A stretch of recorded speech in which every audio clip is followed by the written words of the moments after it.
नमस्कार, मैं हूं वैभव नाथ शर्मा। आज से नवरात्र आरंभ हो रहे हैं। नवरात्र क्या है, क्यों करते हैं नवरात्र, क्यों रखना चाहिए नवरात्र में व्रत, नवरात्र के पहले दिन किस देवी की आराधना करें और कैसे करें पूजा आराधना, कौन सा मंत्र होना चाहिए, ये सारी जानकारी मैं आज आपको दूंगा। मैं आपको ये भी बताऊंगा कि किस प्रक्रिया, किस विधि से आप नवरात्र में देवी के अलग अलग स्वरूपों की अलग अलग दिन में आराधना करें। और साथ ही साथ इस बार मैं आपके लिए बहुत ही खास चीज लेकर के आया हूं। मैं आपको यह भी बताऊंगा कि इस नवरात्र का आप ज्यादा से ज्यादा लाभ कैसे ले सकते हैं। नवरात्र में देवी के अलग अलग स्वरूपों की आराधना के साथ किस प्रकार आप महाविद्या के स्वरूपों की आराधना करें, जिससे आपका जीवन जो है वो परम पवित्र बन जाए, जीवन के सभी कष्टों और दुखों से आपको मुक्ति मिले। आइए सबसे पहले बताता हूं कि नवरात्र है क्या। नवरात्रि अर्थात 9 पावन, दुर्लभ, दिव्य व शुभ रातें। नवरात्रि शब्द जो है वह संस्कृत से लिया गया हुआ शब्द है। मुख्यतः यह पर्व वर्ष में 2 बार मनाया जाता है।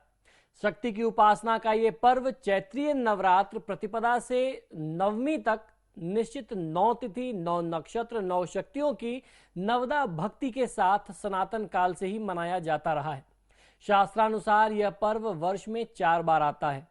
वासांतिक, आषाढ़ीय, शारदीय और माघीय नवरात्र, जिनमें से 2 सबसे ज्यादा प्रचलित नवरात्र हैं और प्रभावकारी हैं, प्रभावशाली और लाभकारी भी हैं। एक है शारदीय नवरात्र, दूसरा है चैत्रीय नवरात्र जो आज से हम मना रहे हैं। बाकी दो जो नवरात्र हैं उन्हें गुप्त नवरात्र कहते हैं, क्योंकि उनका विधान या उनकी जानकारी या उनका प्रचलन आम जनमानस में कम ही है। इसका कारण यह है, इसीलिए इन्हें गुप्त कहा गया। और इसको सबसे ज्यादा मनाते हैं जो साधक होते हैं, देवी की उपासना शक्ति साधना करते हैं, जो साधक तपस्वी होते हैं, संत होते हैं, वो उन गुप्त नवरात्रों में अपनी साधना अवश्य करते हैं। इसमें तंत्र क्रियाएं बहुत ज्यादा होती हैं। इन नवरात्रियों को शक्ति की उपासना के लिए सबसे ज्यादा प्रशस्त और लाभकारी माना गया है। इन चारों नवरात्रियों में ये जो 2 नवरात्रियां हैं वो सबसे ज्यादा प्रमुख हैं। इनमें आद्य शक्ति की साधना एवं उपासना की महिमा अपरंपार बताई गई है। यही कारण है कि संपूर्ण भारत ही नहीं, विदेशों में रह रहे भारतीयों के बीच में भी यह पर्व काफी महत्वपूर्ण और लोकप्रिय हो गया है। नवरात्रि के 9 पुण्य रातों में 3 देवियों की सबसे ज्यादा आराधना होती है और ये उनके ही अलग अलग स्वरूप हैं, जिनको हम लोग 9 देवी के स्वरूप में जानते हैं। वो 3 देवी कौन हैं जिनके अलग अलग स्वरूप हैं? वो देवी हैं मां पार्वती, मां लक्ष्मी और सरस्वती। इन्हीं के अलग अलग स्वरूपों की पूजा करते हैं हम लोग, जिन्हें हम नवदुर्गा के नाम से जानते हैं। वस्तुतः इस सृष्टि का सृजन, पालन एवं संहार करने वाली वह आद्य शक्ति माता एक ही है। उसी के लोक कल्याणकारी रूप को हम लोग दुर्गा के नाम से जानते हैं। तंत्रागम शास्त्रों के अनुसार वह संसार के प्राणियों को दुर्गति से निकालती है, अतः दुर्गा दुर्गति नाशिनी कहलाती है। देवी का पहला स्वरूप, जिस स्वरूप की आराधना आज हम लोग कर रहे हैं, उन्हें शैलपुत्री के नाम से जाना जाता है। यही नवदुर्गाओं में प्रथम दुर्गा है। पर्वतराज हिमालय के घर में पुत्री के रूप में उत्पन्न होने के कारण या जन्म लेने के कारण इनका नाम शैलपुत्री पड़ा था। नवरात्रि पूजन के प्रथम दिन इन्हीं की पूजा और उपासना की जाती है। इस प्रथम दिन में, आज के दिन में, जो भी उपासना में योगी अपने मन को मूलाधार चक्र में स्थापित करते हैं। ये जो प्रक्रिया है, मूलाधार चक्र आपने कई बार सुना होगा। ये नवरात्र के 9 दिनों में हमारे अंदर की जो शक्ति है या कुंडलिनी जागरण जिसे कहते हैं, ये उस योग साधना की भी प्रक्रिया आरंभ हो जाती है। तो आज जो भी साधना करता है माता की, वह अपने मन को मूलाधार चक्र में स्थापित करता है, यानी कुंडलिनी जागरण का प्रथम चक्र है वो आज उसे प्राप्त होता है। प्रथम नवरात्रि के दिन में मां के चरणों में गाय का शुद्ध घी उसको अर्पित करना चाहिए किसी भी साधक को। इसे अर्पित करने से आपको आरोग्यता और माता का आशीर्वाद मिलता है। साथ ही साथ आपका शरीर जो है वह निरोगी भी रहता है। अब मैं आपको बताता हूं कि आज आप माता के इस प्रथम स्वरूप का आवाहन कैसे करें और देवी का ध्यान कैसे करें। देवी के ध्यान के लिए आपको इस मंत्र का प्रयोग करना चाहिए। देवी प्रपन्नार्तिहरे प्रसीद, प्रसीद मातर जगतोखिलस्य, प्रसीद विश्वेश्वरी पाहि विश्वम, त्वमीश्वरी देवी चराचरस्य। इस प्रकार से भगवती से प्रार्थना कर भगवती के शरणागत हो जाएं। देवी कई जन्मों के पापों का संहार करके भक्तों को तार देती है। वही जननी सृष्टि की आदि, अंत और मध्य है। अब क्रम आता है देवी से प्रार्थना करने का। अब आप देवी से प्रार्थना किस मंत्रों से करेंगे मैं आपको वो भी बताता हूं। शरणागत दीनार्थ परित्राणाय परायणे सर्वस्यातिहरे देवी नारायणी नमोस्तुते। इस मंत्र के साथ आप देवी की आज आराधना करिए और यथासंभव इस मंत्र का आपको आज जाप भी करना चाहिए। कम से कम 108 बार इस मंत्र का जाप सुबह और शाम दोनों समय में यदि आप करते हैं तो देवी का प्रथम स्वरूप जो मां शैलपुत्री का स्वरूप है वह अपनी कृपा से आपको परिपूर्ण करता है और आपके परिवार के सभी प्रकार के कष्टों को वो दूर कर देती हैं। तो ये तो रहा माता के प्रथम स्वरूप को आपको कैसे पूजना है, क्या है नवरात्र का महात्म और किस प्रक्रिया से आप पूजा करें, ये मैंने आपको बताया। साथ ही साथ मैं आपको आज ये भी जानकारी दूंगा कि आप महाविद्या के किस स्वरूप की आराधना करें और उनकी साधना और आराधना प्रक्रिया क्या हो। नमस्कार, आज नवरात्रि की द्वितीया तिथि है, यानी आज नवरात्र पर्व का दूसरा दिन है। नवरात्र पर्व के दूसरे दिन मां ब्रह्मचारिणी की पूजा और अर्चना की जाती है। साधक इस दिन अपने मन को मां के चरणों में लगाते हैं। ब्रह्म का अर्थ है तपस्या और चारिणी अर्थात आचरण करने वाली। इस प्रकार ब्रह्मचारिणी का अर्थ हुआ कि तप का आचरण करने वाली अर्थात ब्रह्म समान तप का आचरण करने वाली। माता का जो स्वरूप है वह बड़ा ही दिव्य स्वरूप है। इनके दाहिने हाथ में जप की माला है, बाएं हाथ में कमंडल है और एक साधक के समान, जिस तरीके से आपने भगवान ब्रह्मा का स्वरूप देखा होगा, वो एकदम श्वेत उज्जवल से वस्त्र पहनते हैं, एकदम सादे सफेद वस्त्र पहनते हैं, एक साधक का स्वरूप रखते हैं। ठीक उसी प्रकार से मां ब्रह्मचारिणी जो है वो अपना स्वरूप रखती हैं, सफेद साड़ी पहनती हैं। प्रत्येक सर्वसाधारण के लिए आराधना योग जो मैं मंत्र बताने जा रहा हूं वो श्लोक जो है बेहद सरल स्पष्ट है, इसका अर्थ बहुत स्पष्ट है। मां जगदम्बे की भक्ति पाने के लिए नवरात्रि के द्वितीय तिथि में इनका जाप अवश्य करना चाहिए। ये मंत्र इस प्रकार है। या देवी सर्वभूतेषु ब्रह्मचारिणी रूपेण संस्थिता नमस्तस्यै नमस्तस्यै नमस्तस्यै नमो नमः। अर्थात मैं माता के स्वरूप को प्रणाम करता हूं, आपको नमस्कार है, नमस्कार है, नमस्कार है। आप अपनी कृपा से हमें ओतप्रोत करें, हमारे कष्टों को दूर करें। इस दिन साधक कुंडलिनी शक्ति को जागृत करने के लिए भी साधना करते हैं, जिससे उनका जीवन जो है सफल हो सके और अपने सामने आने वाली किसी भी प्रकार की बाधा का वह सामना बहुत ही आसानी से कर सके। मां दुर्गा जी का यह दूसरा स्वरूप भक्तों और सिद्धों को अनंत फल देने वाला है। इनकी उपासना से मनुष्यों में तप, त्याग, वैराग्य, सदाचार, संयम की वृद्धि होती है। जीवन के कठिन संघर्ष में भी उनका मन कर्तव्य पथ से विचलित नहीं होता, ऐसी कृपा मां ब्रह्मचारिणी की होती है। मां ब्रह्मचारिणी देवी की कृपा से उसे सर्वस्व सिद्धि और विजय की प्राप्ति होती है। दुर्गा पूजा के दूसरे दिन इन्हीं के स्वरूप की उपासना की जाती है। इस दिन साधक का मन जो है वह स्वाधिष्ठान चक्र में शिथिल होता है, यानी स्थापित होता है। इस चक्र में अवस्थित मन वाला व्यक्ति जो है वो योगी कृपा और भक्ति को प्राप्त करता है। इस दिन ऐसी कन्याओं का पूजन किया जाता है जिनका विवाह तो तय हो गया हो लेकिन अभी उनका विवाह हुआ नहीं हो, अर्थात उनकी शादी अभी नहीं हुई हो। उन्हें अपने घर पर बुला करके सादर आप आमंत्रित करें, उसके पश्चात उनका पूजन करें और कुछ भोजन करा करके वस्त्रालंकरण के साथ, पात्र आदि के साथ आप उन्हें भेंट दे करके उनको आप विदा करें। मां का प्रिय भोग जो है वह शक्कर है, अर्थात आज की तिथि में आपको शक्कर का भोग, शहद का भोग माता को लगाना चाहिए। इससे आपके तप में वृद्धि होती है और आपकी आयु निरंतर बढ़ती रहती है। किसी भी प्रकार का रोग और शोक आपको परेशान नहीं करता। तो ये तो रहा माता के द्वितीय स्वरूप की साधना और आराधना की प्रक्रिया से जुड़ा हुआ सारा विवरण। अब मैं आपको ये बताऊंगा कि आज आपको कौन से महाविद्या के स्वरूप की आराधना किस विधि से करनी है। आज नवरात्रि तिथि का तीसरा दिन है। आज मैं आपको बताऊंगा कि नवरात्रि तिथि में तीसरे दिन आपको किस स्वरूप की आराधना करनी है और उनकी आराधना की विधि क्या हो। मां दुर्गा जी की तीसरी शक्ति का नाम चंद्रघंटा है। नवरात्रि उपासना में तीसरे दिन इनकी पूजा का अत्यधिक महत्व बताया गया है और इस दिन इन्हीं के विग्रह का पूजन आराधन किया जाता है। मां चंद्रघंटा की कृपा से अलौकिक वस्तुओं के दर्शन होते हैं, दिव्य सुगंधियों का अनुभव होता है तथा विविध प्रकार की दिव्य ध्वनियां आपके कर्णों में सुनाई देती हैं। ये क्षण किसी भी साधक के लिए अत्यंत सावधान रहने के होते हैं, क्योंकि ये उस बात के द्योतक हैं, ये उस बात के लक्षण हैं कि आप जो साधना कर रहे हैं, अगर आपको ये अनुभव होता है कि आपके कान में आपको कुछ संगीतमय ध्वनियां सुनाई दे रही हैं या आपको कुछ अजीब सी, कुछ अच्छी सी सुमधुर सुगंध आने लगी अचानक, इत्र की, सेंट की, परफ्यूम की, तो ये समझ लीजिए कि देवी की कृपा जो है वो आपके ऊपर आने लगी है और आपकी जो साधना प्रक्रिया है वो बिल्कुल सही मार्ग पर आगे बढ़ रही है।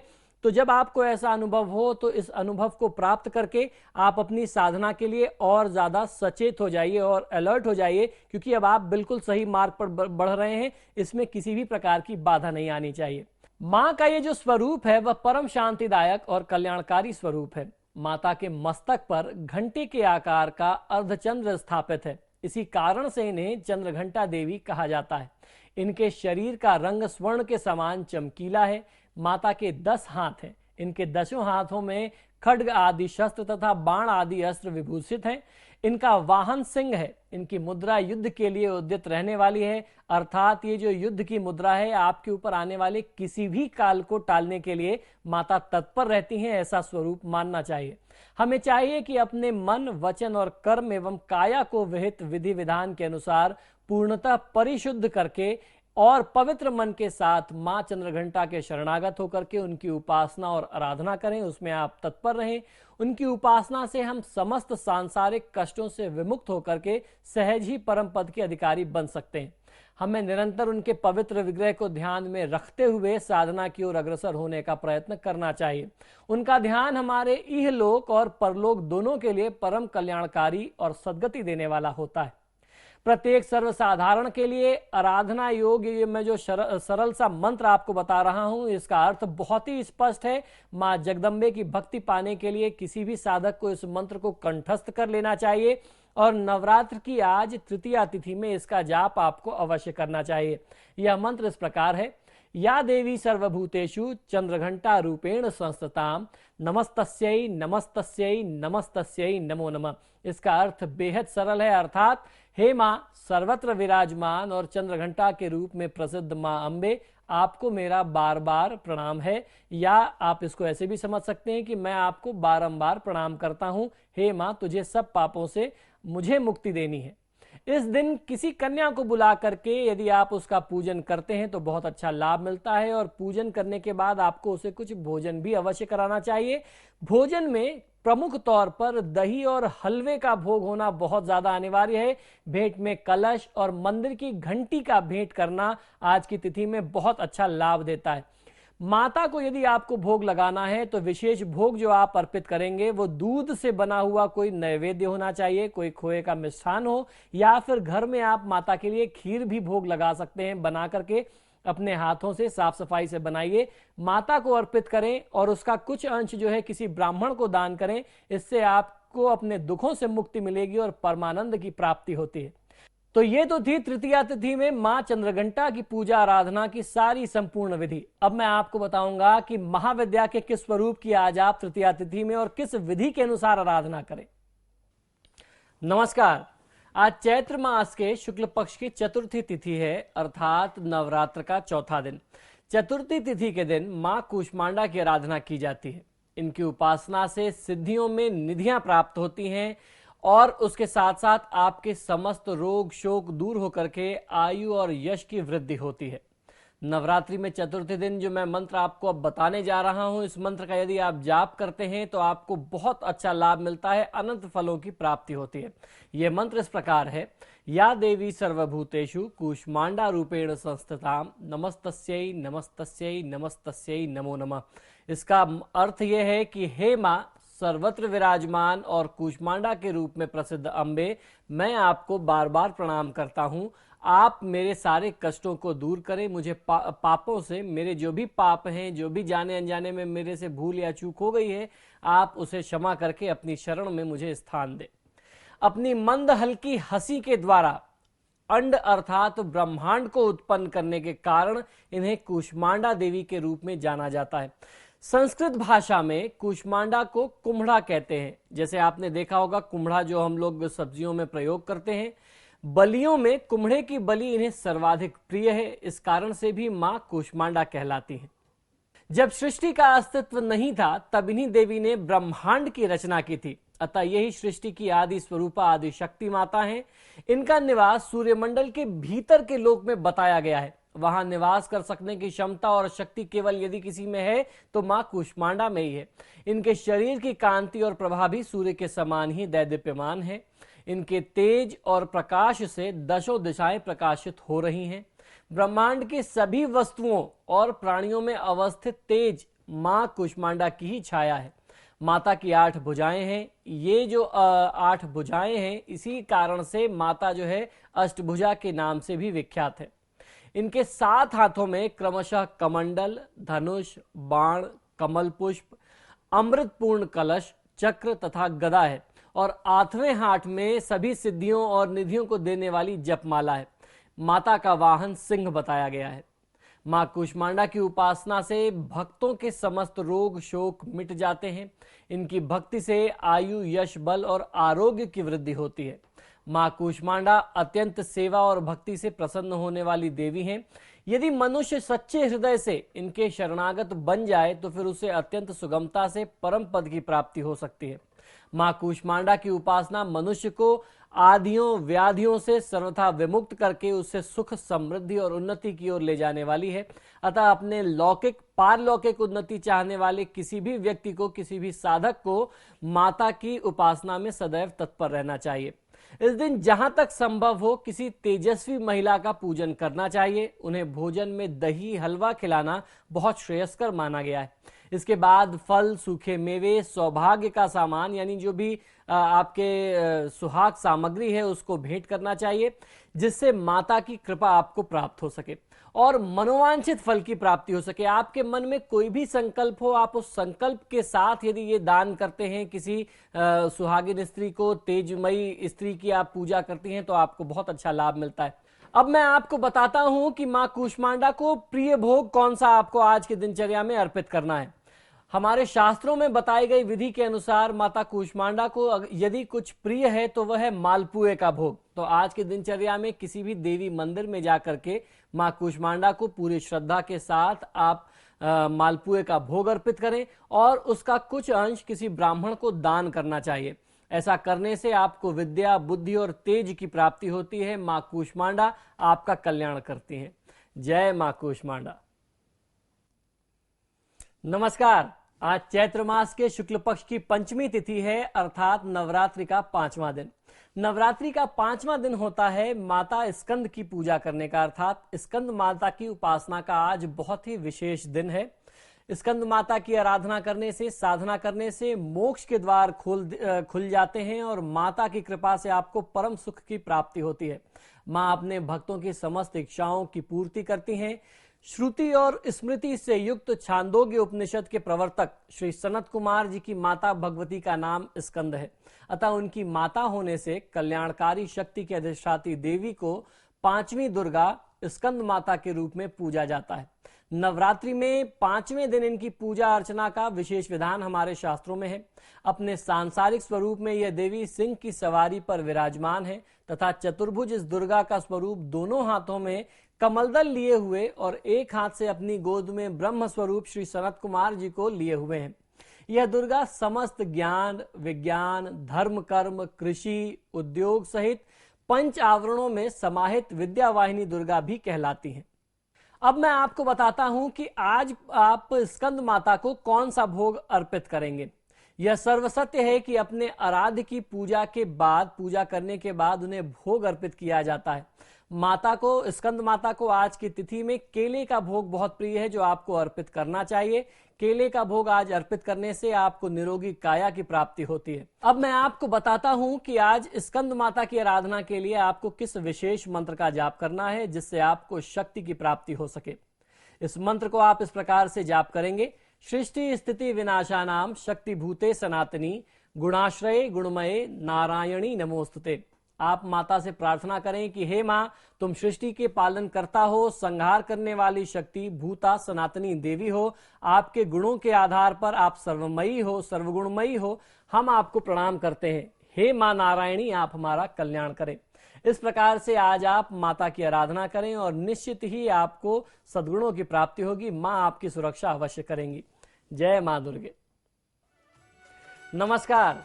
आज नवरात्र की षष्ठी तिथि है, यानी मां कात्यायनी का दिन। मां दुर्गा के छठे स्वरूप का नाम कात्यायनी है, अतः आज पूरे हर्षोल्लास के साथ मां कात्यायनी की पूजा की जा रही है। यह दुर्गा देवताओं के और ऋषियों के कार्यों को सिद्ध करने के लिए महर्षि कात्यायन के आश्रम में प्रकट हुई थी। महर्षि ने उन्हें अपनी कन्या के स्वरूप में पालन पोषण किया, साक्षात दुर्गा स्वरूप इस छठी देवी का नाम कात्यायनी पड़ गया है तब से। यह दानवों और असुरों तथा पापी जीवधारियों का नाश करने वाली देवी भी कहलाती हैं। वैदिक युग में यह ऋषि मुनियों को कष्ट देने वाले प्राणघातक दानवों को अपने तेज से ही नष्ट कर दिया करती थी। सांसारिक स्वरूप में यह शेर यानी सिंह पर सवार 4 भुजाओं से सुसज्जित आभा मंडल युक्त देवी कहलाती हैं। इनके बाएं हाथ में कमल और तलवार, दाहिने हाथ में स्वास्तिक और आशीर्वाद की मुद्रा अंकित है। इनकी आराधना से भक्त का हर काम सरल एवं सुगम हो जाता है।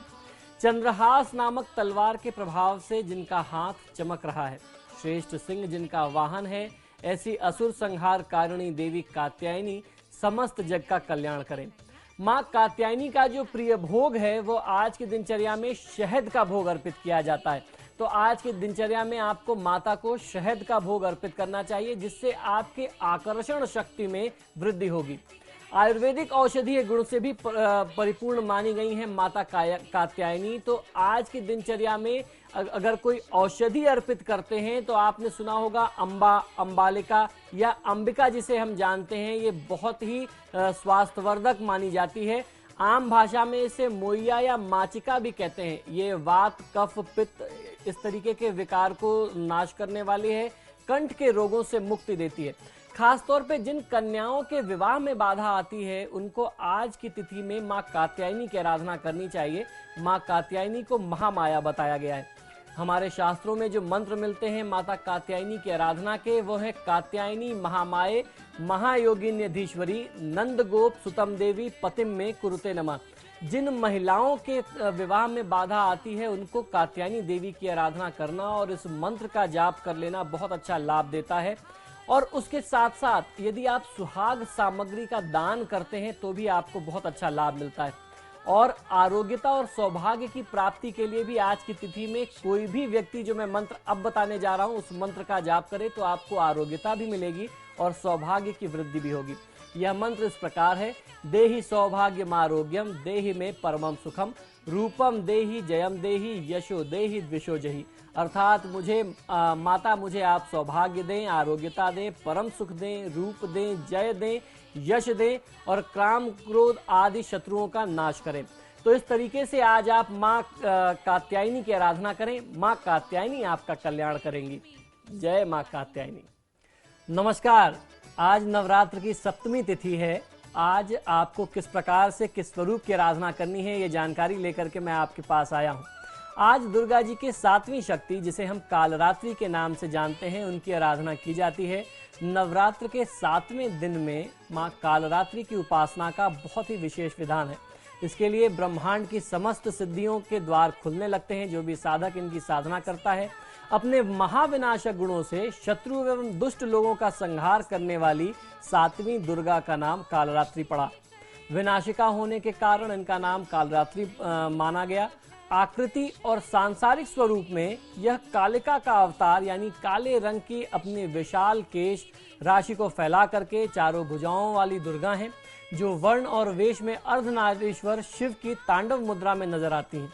इनकी आंखों से अग्नि की वर्षा होती है। एक हाथ में शत्रुओं की गर्दन पकड़ करके दूसरे हाथ में खड्ग तलवार से युद्ध स्थल में उनका नाश करने वाली कालरात्रि सचमुच ही अपने विकट रूप में नजर आती हैं। इनकी सवारी गंधर्व यानी एक गधा है, जो समस्त जीव जंतुओं में सबसे अधिक परिश्रमी और निर्भय होकर के अपनी अधिष्ठात्री देवी कालरात्रि को लेकर के इस संसार में विचरण निरंतर कर रहा है। कालरात्रि की पूजा नवरात्र के 7वें दिन में बहुत मन से करना चाहिए किसी भी साधक को। इसे कराली, भयंकरी, कृष्णा और काली माता का स्वरूप भी प्रदान है। लेकिन भक्तों पर उनकी असीम कृपा होती रहती है और उन्हें हर तरफ से रक्षा प्रदान करती हैं। संसार में कालों का नाश करने वाली देवी कालरात्रि ही है।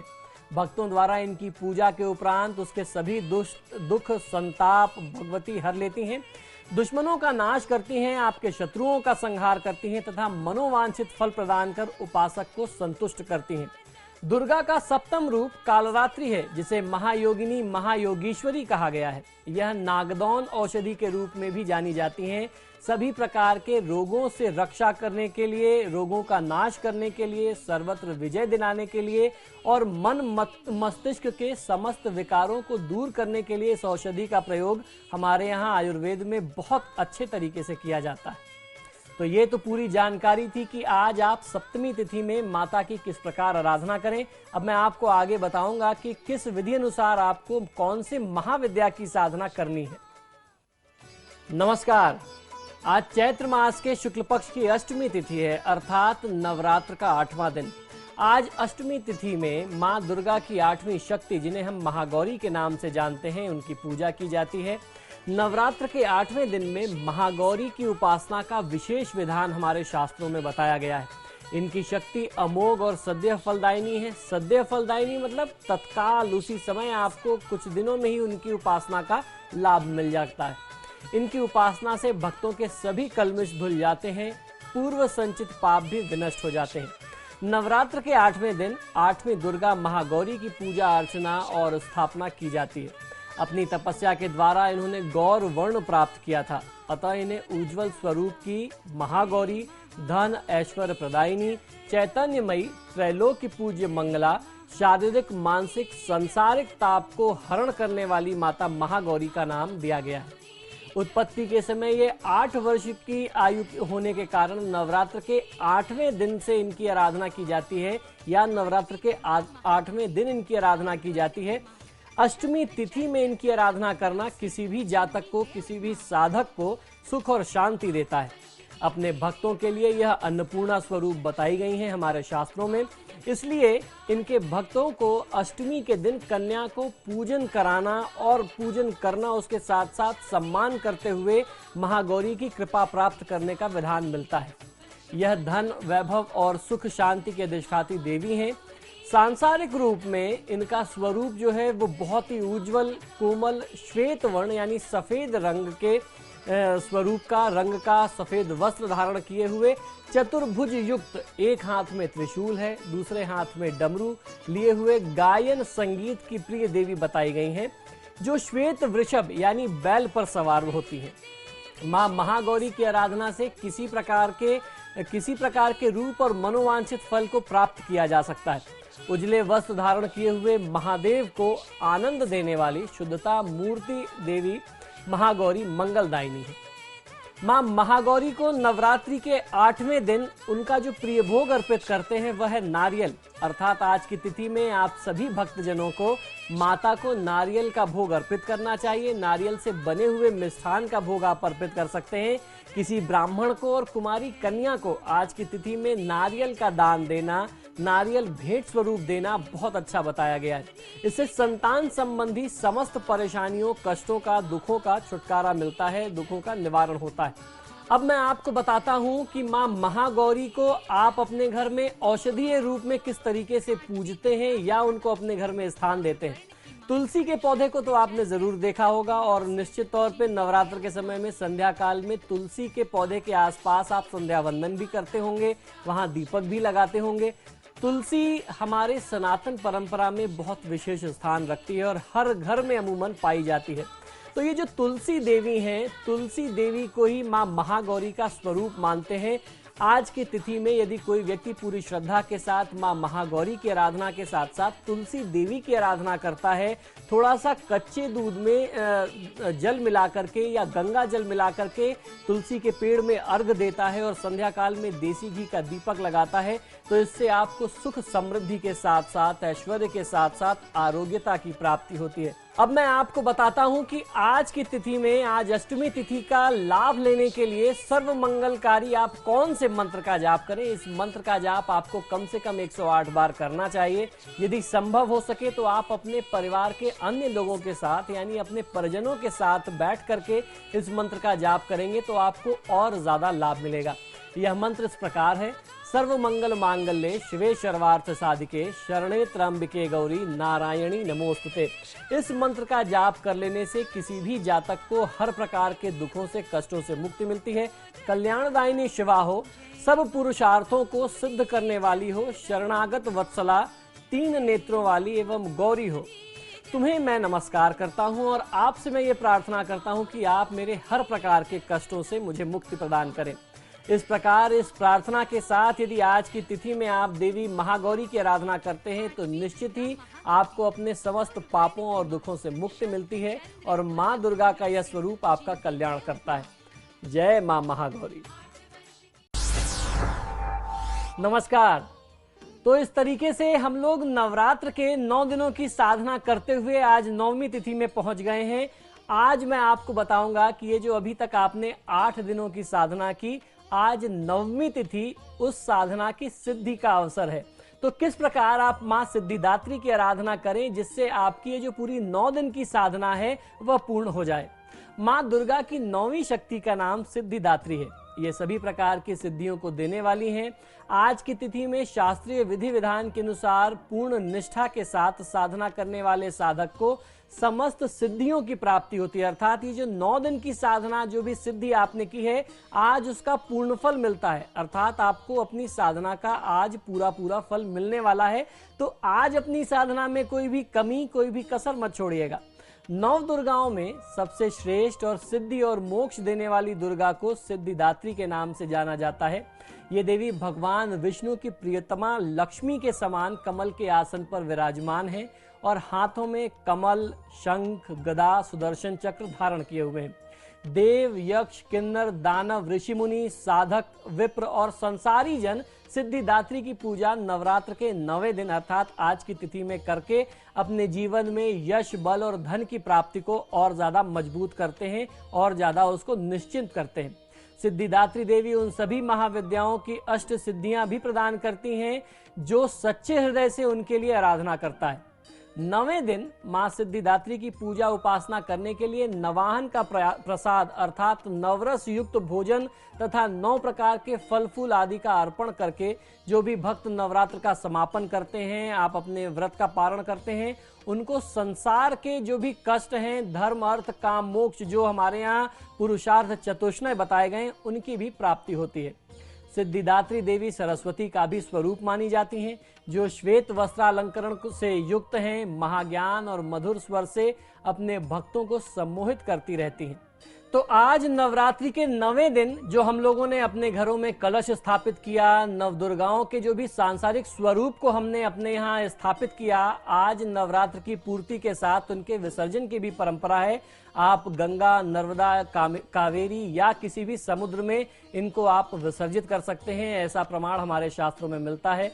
नवदुर्गा के स्वरूप में साक्षात पार्वती और भगवती विघ्न विनाशक गणपति को भी सम्मानित किया गया है। सिद्धिदात्री की कृपा से मनुष्य सभी प्रकार की सिद्धियों को प्राप्त कर मोक्ष पाने में सफल होते हैं। मार्कंडेय पुराण के अनुसार अणिमा, महिमा, गरिमा, लघिमा, प्राप्ति, प्राकाम्य, ईशित्व एवं वशित्व, ये 8 प्रकार की सिद्धियां बताई गई हैं जो मां सिद्धिदात्री के ही पास हैं और मां सिद्धिदात्री अपने किसी भी साधक को देने में सक्षम है, जो भी पूरी निष्ठा के साथ मां सिद्धिदात्री की साधना आज करते हैं। मां दुर्गा के इस अंतिम स्वरूप की आराधना के साथ ही नवरात्र के अनुष्ठान जो हैं वह आज पूर्ण हो जाएंगे और उसके साथ साथ आज लोग रामनवमी का पर्व भी मनाएंगे। दिन में 12 बजे भगवान श्री राम का जन्म मनाया जाता है। अब मैं आपको बताता हूं कि नवरात्रि की 9वीं तिथि में मां सिद्धिदात्री को कौन सा भोग आपको अर्पित करना चाहिए, कौन सा भोग शास्त्रोक्त है। नवरात्रि की 9वीं तिथि में आपको काले तिलों का भोग मां सिद्धिदात्री को अर्पित करना चाहिए और इस भोग को जब आप मां को अर्पित करें तो उसका कुछ अंश किसी ब्राह्मण को आप दान भी करें। यदि आप ऐसा करते हैं तो अकाल मृत्यु भय से आपको निजात मिल जाता है, राहत मिलती है।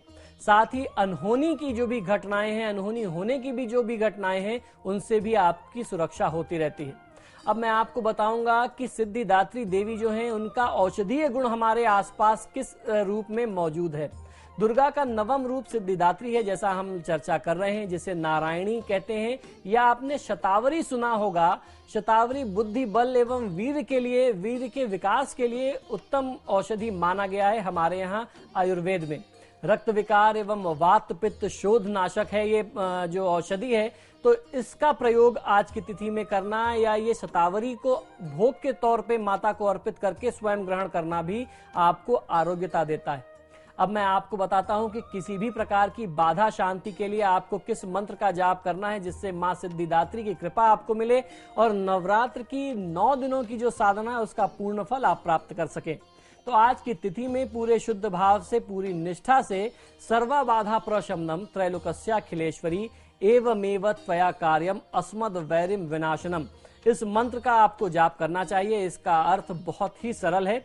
इसका अर्थ इस प्रकार है कि हे सर्वेश्वरी, आप इस प्रकार तीनों लोकों की समस्त बाधाओं को शांत करें कि हमारे शत्रुओं का नाश हो जाए और हमें हर प्रकार से सुख, ऐश्वर्य, समृद्धि मिलती रहे, रोग, शोक, कष्ट सब हमसे हमेशा के लिए दूर रहे। तो आज नवरात्रि की साधना की जो अंतिम प्रक्रिया थी ये मैंने आपको बताया। अब मैं आपको बताऊंगा कि आज के ही दिन आप महाविद्या के किस स्वरूप की किस विधि से आराधना करें।